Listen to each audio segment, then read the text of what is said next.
जय श्री राम। बजाज की कूलर से निकली हुई ये मोटर है, आज हमारे पास ये रिपेयर के लिए आई हुई है। और इसमें प्रॉब्लम ये था कि ये पहले चल रहा था, इसका आरपीएम कम आ रहा था। जैसे इसका आरपीएम की बात करूँ तो 1350 की इसकी आरपीएम हो जाती है। कैपेसिटर की वैल्यू जो कि 5 FMD की लगाई गई है। और इसका कैपेसिटर आप देख सकते हो, ये टीवीकॉन का कैपेसिटर इस पर लगाया गया है जो कि 5 UF का होता है, आप देख सकते हो। और ये कूलर से निकली हुई बहुत ही स्ट्रॉन्ग टाइप मोटर है जो कि आज हमारे पास रिपेयर होने के लिए आई है। इसमें प्रॉब्लम क्या है मैं बात करूं, सर्वप्रथम तो इसमें प्रॉब्लम शुरू ये हुआ था कि इसकी जो शाफ्ट है, ऐसे देख सकते हो आप, शाफ्ट पूरी ब्लॉक हो चुकी है, जिसके कारण से इनकी डायना भी डेड हो गई। और पता नहीं कैसे शाफ्ट ब्लॉक हुआ, हो सकता है कैपेसिटर के भी कारण से शाफ्ट ब्लॉक हो सकती है, या अंदर आपका हीट उत्पन्न होने के कारण से भी आपकी शाफ्ट ब्लॉक हो सकती है। आखिरकार क्या प्रॉब्लम हो सकता है? अगर आपके पास भी कूलर की मोटर है तो एक चीज़ तो मैं बता दूं अभी कि मेरा ये चांस ये रहता है कि कूलर की मोटर जल्द जलती नहीं है। कुछ प्रॉब्लम होते हैं क्योंकि इसके अंदर एल्युमिनियम वायर डाली रहती है जो कि काफ़ी सहती है। और ये बजाज का है, ओरिजिनल बजाज का है। इसका सीलिंग वगैरह देख सकते हो कैसे सीलिंग किया गया है। सीलिंग इसलिए की जाती है इसका सील, ताकि इसके अंदर पानी वगैरह ना जा सके। और ये जो कैप दिए रहते हैं, इसमें पानी मतलब आपको ऑयल डालने के लिए कैप दिए रहते हैं। हालाँकि ये हीट होने के कारण से ये कैप भी डेड हो गई है।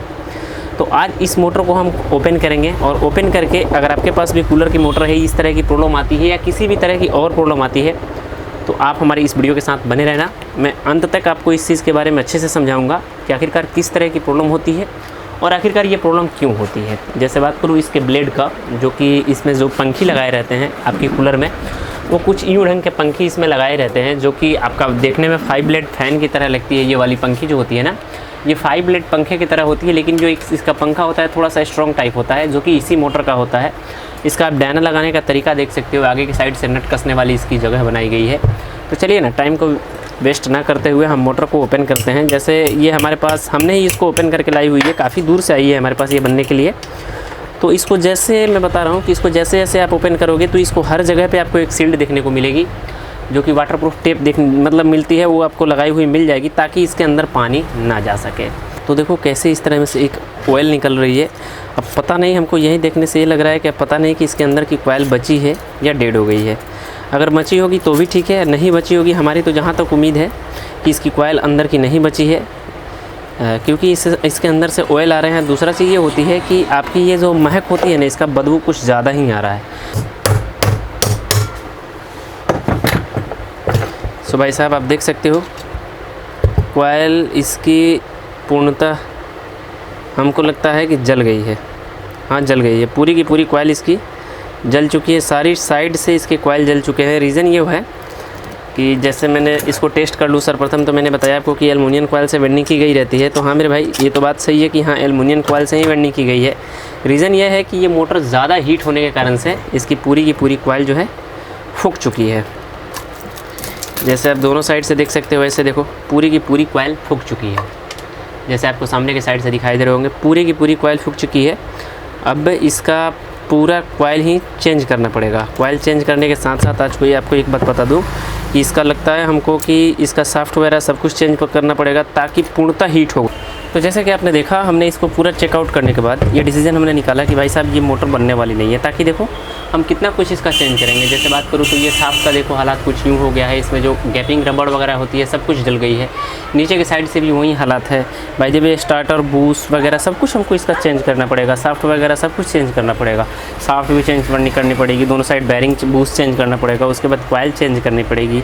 ये सारी की सारी समस्या जो है ना आपकी कैपेसिटर से आई है। जहाँ तक हमने टेस्ट करने में ये चीज़ पाया कि कैपेसिटर हमारी पंचर पाई गई, और जो कि मतलब कस्टमर को ये चीज़ की समझ नहीं आई कि हाँ इसका कंडेंसर भी पंचर हो गई है। हालांकि ये जब कूलर ख़राब हुई होगी तो कुछ ना कुछ तो इंडिकेशन पहले से कस्टमर को दिया होगा, बट उन्होंने मतलब समझ नहीं पाए होंगे। तो जैसे आप देख सकते हो कि मैं थोड़ा सा कंडेंसर को आपको ओपन करने का प्रयास करूँ कि ये प्रॉब्लम जहाँ तक आती है ना, कंडेंसर में हो या आपकी मोटर में हो, आपकी कंडेंसर की पंचर होने की समस्या से ही आती है। तो जैसे आप देख सकते हो कंडेंसर इनकी पंचर हो चुकी थी पहले से, जिसके कारण से इस तरह की समस्या आ रही थी। तो हमने जब फाइनल डिसीजन इनका ये निकाला हुआ है कि अब ये हमारी ना ही कैपेसिटर काम की है। जैसे बात करूँ तो टीवीकॉन का कैपेसिटर 5 FMD की लगाई गई है, और इसको अगर कूलर को हम अगर रिपेयर करते हैं तो काफ़ी ज़्यादा कॉस्ट हो जाएगी। तो हम क्या करेंगे, इसका मोटर डायरेक्टली चेंज कर देंगे। हमारे पास ऑलरेडी सब कैटेगरीज़ की मोटर हमारे पास कूलर की पड़ी हुई है। चलिए इस कैटेगरीज़ का मोटर आपको मैं दिखाता हूँ कि आखिरकार किस क्वालिटीज़ का इसका मोटर आता है। तो जैसे देखो हमारे पास कुछ इस टाइप पनिक में पैकिंग इसका मोटर आता है, जो कि कंपनी से हम डायरेक्टली इस चीज़ को परचेस कर लेते हैं। तो आखिरकार इसको कैसे मंगाई जाती है और कहाँ से आती है, चलिए मैं आगे इस चीज़ के बारे में कन्फर्म करूँगा। सबसे पहले देखो कार्टून को जब आप ओपन करोगे तो इसको साफ्ट के प्रोटेक्ट करने के लिए कुछ इस तरह की इसमें देखो एक और से कार्टून लगाई रहती है, और इसी के अंदर आपका कैपेसिटर वगैरह सब कुछ पैकिंग आपका इस तरह का, इसमें आप देख सकते हो इसका मोटर वगैरह सब कुछ एकदम ब्रांड न्यू होता है। जैसे बात करूँ इसके क्वालिटी के बारे में, तो भाई साहब जैसे कंपनी की पैकिंग होती है सेम टू यू इस मोटर का भी पैकिंग उसी टाइप का होता है। जैसे ओके टेस्टेड का, उसके बाद में आपका वाटर सीलिंग का जैसे देखो तो एक नीचे के साइड से भी इस बूस्ट पे भी प्रोटेक्शन लगा के आती है, और ऐसे देखो तो इसकी पूरी वाटर टेस्टिंग के साथ, जैसे इसका बात करूँ तो ये पूरी पैक करके आती है ताकि इसमें पानी वगैरह ना जा सके, और पूरी फुल मतलब बाइंडिंग के साथ आती है, और A1 भारत की निर्मित मोटर हो जाती है। और इसका कैपेसिटी वगैरह आप देख सकते हो कुछ यूडन की होती है। RPM का बात करूँ तो 2800 RPM के साथ ये फ़ैन आती है, और इसका MM वगैरह जैसे देखो तो उस कंपनी में भी आपने देखा कि हाँ टीवीकॉन की कैपेसिटर लगाई गई थी, इसमें भी देखो टीवीकॉन की ही कैपेसिटर लगाई गई है। जैसे मैं थोड़ा सा कन्फर्म और क्लियर रूप से दिखाने का प्रयास करूँ तो इसमें देखो तो टीवीकॉन की कैपेसिटर इसमें भी लगाई गई है, 5 FMD की कैपेसिटर इसमें भी लगी है, और इसमें भी देखो तो आप टीवीकॉन की ही कैपेसिटर लगी थी, ये भी 5 FMD की ही कैपेसिटर होती है। दोनों का दोनों सेम मोटर है। डिफरेंस बस इतना सा हो गया है कि ये बजाज का ही मोटर है। इसमें आपको डायना में देखो तो ये डायना आपका आगे के साइड से नट कसने वाली है, और इसमें देखो तो इसमें आपको साइड से नट कसने वाली है। तो रीज़न ये है कि अब ये डायना नहीं मिलेगी, ताकि डायना साथ में पिघल चुकी है, तो डायना भी डेड हो गई थी। तो हमने इसका ओरिजिनल डायना 5 पत्ती में इसका मंगा रखे हैं। आप 5 पत्ती का अगर मार्केट से डायना लेते हो तो भाई साहब काफ़ी लोकल आती है, तो आपको इस तरह का कुछ डायना लेना होगा जो कि काफ़ी स्ट्रॉन्ग टाइप होती है, ना ही ये लचती है और ना ही लबती है, और ये आसानी से इस साफ्ट में आ भी जाती है। ऐसे देखो साफ्ट में आ जाती है। तो ये डायना के साथ साथ हम मोटर भी अब चेंज करने वाले हैं। तो मोटर तो हम पार्टी के मतलब दरवाजे पर ही कूलर को ओपन करके आए हैं। जैसे कूलर की क्वालिटीज़ के बारे में बात करूँ तो ऐसे देख सकते हो आप दो बैरिंग की प्रोटेक्ट करने के लिए आपको दो इसमें देखो वाल्व लगाई गई है, जिससे आप बैरिंग में आसानी से मतलब इसमें डाल सकते हो। और इसके MM का बात करूँ, जहाँ तक हमको इसके स्टार्टर का MM, तो इस स्टार्टर का MM हमको जहाँ तक दिखाई दे रहा है कि समथिंग आपका 30 से 35 mm के आसपास इसकी स्टार्टर की मोटाई हो जाती है। पूरी की पूरी जैसे सेम टू यू ये वाली मोटर है, सेम टू यू ये भी मोटर वही है, बस इसको लगा करके इसके जगह से हटा करके इसको इंस्टॉल कर दी जाती है। बाकी वायर वगैरह सब कुछ सेम है, तो कोई भी इसमें डिफरेंस नहीं की गई है। इसमें आपको वायर का बात करूँ तो ये आपका 3 स्टेप का हो जाता है, जो कि ब्लैक वाला जो वायर होता है आपका हाई स्पीड का होता है, और रेड और आपका ऑरेंज वाइट जो होता है आपका लो स्पीड के लिए होता है, और ये जो ब्लू वाली होती है ये आपका डायरेक्ट लीड होती है, जो कि डायरेक्ट अर्थिंग से जुड़ जाती है। चलिए इसका प्राइस का बात कर लूँ तो प्राइस का बात आपको हर एक शहर में इसका अलग अलग प्राइस देखने को मिल जाती है। दूसरा चीज़ ये कि अगर डिमांड ज़्यादा हो गई, गर्मी ज़्यादा बढ़ गई, तो फिर आपका इसका प्राइस भी बढ़ सकता है। जैसे अभी इस प्राइस का बात करूँ तो इसकी प्राइस काफ़ी हाई है, जैसे समथिंग 2000 के आसपास इसकी प्राइस आ जाती है इस मोटर की।